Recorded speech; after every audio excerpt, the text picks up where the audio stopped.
So today we're going to be talking about the Industrial Revolution, and we have joining us worldwide profound historian John Carter. Welcome. Thank you very much. I'm glad to be here. Good.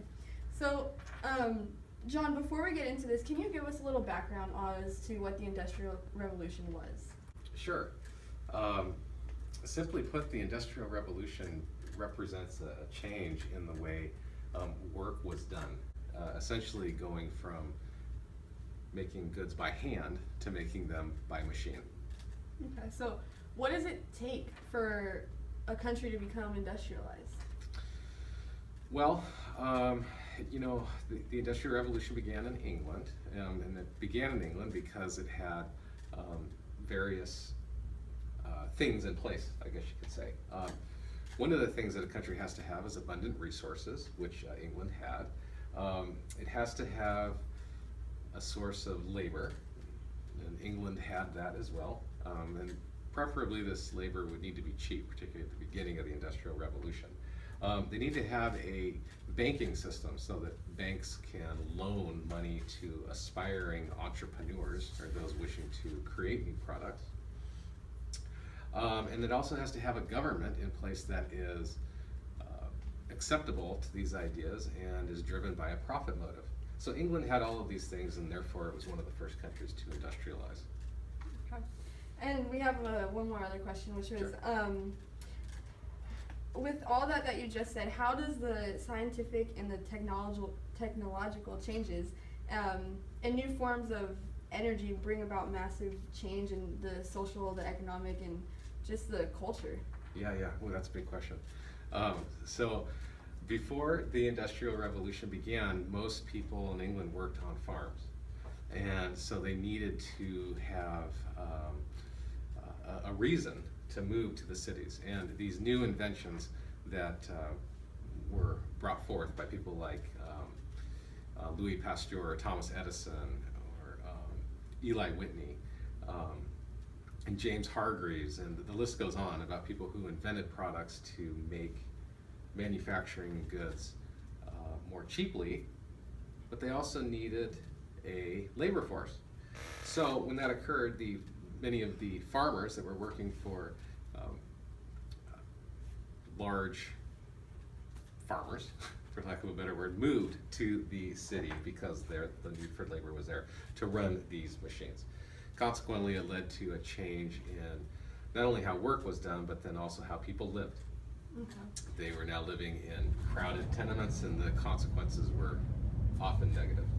Well, I heard you mentioned a good amount of people there, but one person that we were really going to focus on today is James Wellington. Mm-hmm. And we know he didn't really play a major role when it came to the invention or anything like that in the Industrial Revolution. He played a role in giving hope to those who were victims of child labor and things of that sort. So, can you give us a little background on to James Wellington, what his life was like? Sure. Well, as you mentioned, James Wellington was a victim of child labor and was forced to begin working at the age of 7.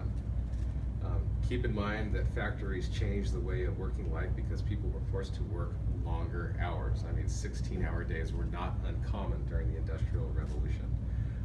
The average day was like sun up to sundown. No school, made virtually like next to nothing, and that was your life. And so this is what James experienced, I'd imagine.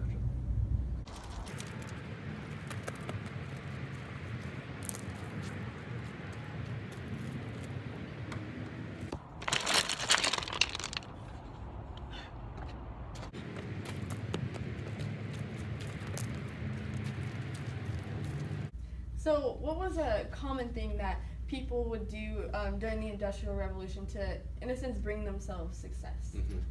So keep in mind that during the Industrial Revolution, success was generally only experienced by those that were the managers, those at the top of the business, or the owners. So usually they came from a family that already had some wealth, but then they were able to take advantage of the banking institutions that were alive and well to give them loans to allow them to start up new businesses and take on the risks of owning and operating a business. Okay, and one thing we know is that this is something that James Wellington definitely tried to do. He was one of the few that actually was able to have success by going through this process.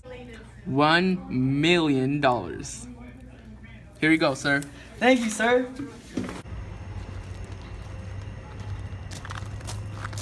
Excuse me, ma'am.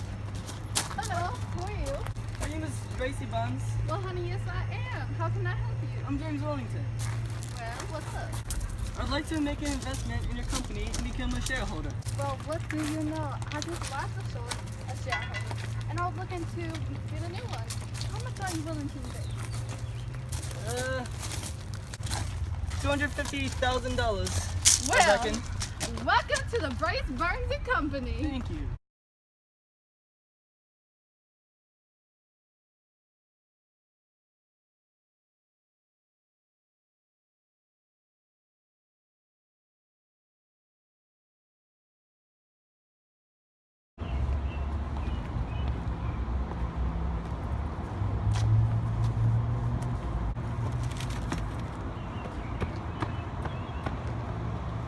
Hello, Miss Franklin. Who are you and what do you want? You don't recognize me. Boy, I don't have time to recognize you. What do you need? I'd like to make an investment in your company and become a shareholder. How much you got? $2,500,000. Okay.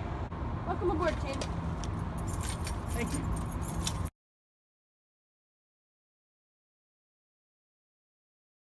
Now, one of the things that James Wellington was able to do was he actually got Betty Franklin out of her own company. Do you have any comments on that? Yeah, I do, because that was something that nobody had ever really seen happen. But James was determined to get rid of Betty Franklin since she forced him to work and would physically abuse him as a child as if he wasn't working as hard as he could. Work harder, boy!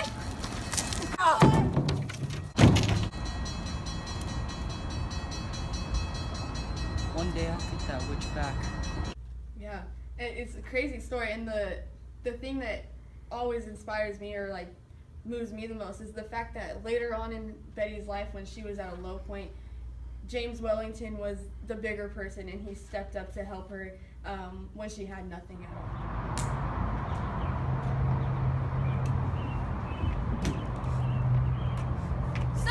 Sir, please, I beg of you, I need money. Please, I beg you. Mrs. Franklin? Work harder, boy. What happened? I lost everything. I need money. Come on. I'll help you out. Thank you. Tell me what happened over here. I lost my house. I lost my business. And I lost my shoes. Sit down. I promise you I'll help you earn it back. Thank you, kind sir. Thank you. So throughout the slideshow we showed of James Wellington and his life that the viewers were able to see, we showed his life, but we didn't really mention any of the positive or negative effects that came along with the Industrial Revolution. We know some of the positives were the factories. Because of those, we were able to have mass production. Machinery allowed products to be made faster and at a cheaper cost.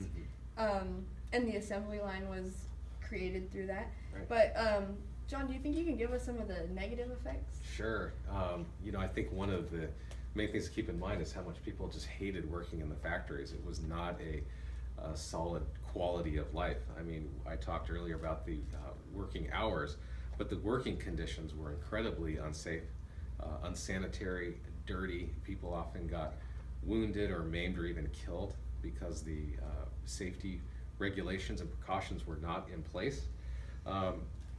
People did not get breaks. They didn't get things like vacation time, even weekends often. And people got sick from all the pollution and byproducts that came from the factories. We're talking about air pollution and water pollution because these byproducts were just disposed of in that manner. There was child labor that was rampant, and everyone was cramped into small workspaces, and there was no really working companions. You were doing one tedious chore, hour after hour, day after day. Nobody was educated, so that was not spreading throughout society. And so that's just a few of the many negative impacts that occurred with the Industrial Revolution. Man, it's horrible. I can't imagine not having my weekends to myself. Absolutely. Well, John, we want to thank you for coming in today and helping us out with this story of James Wellington and getting a background on the Industrial Revolution. My pleasure. Thank you.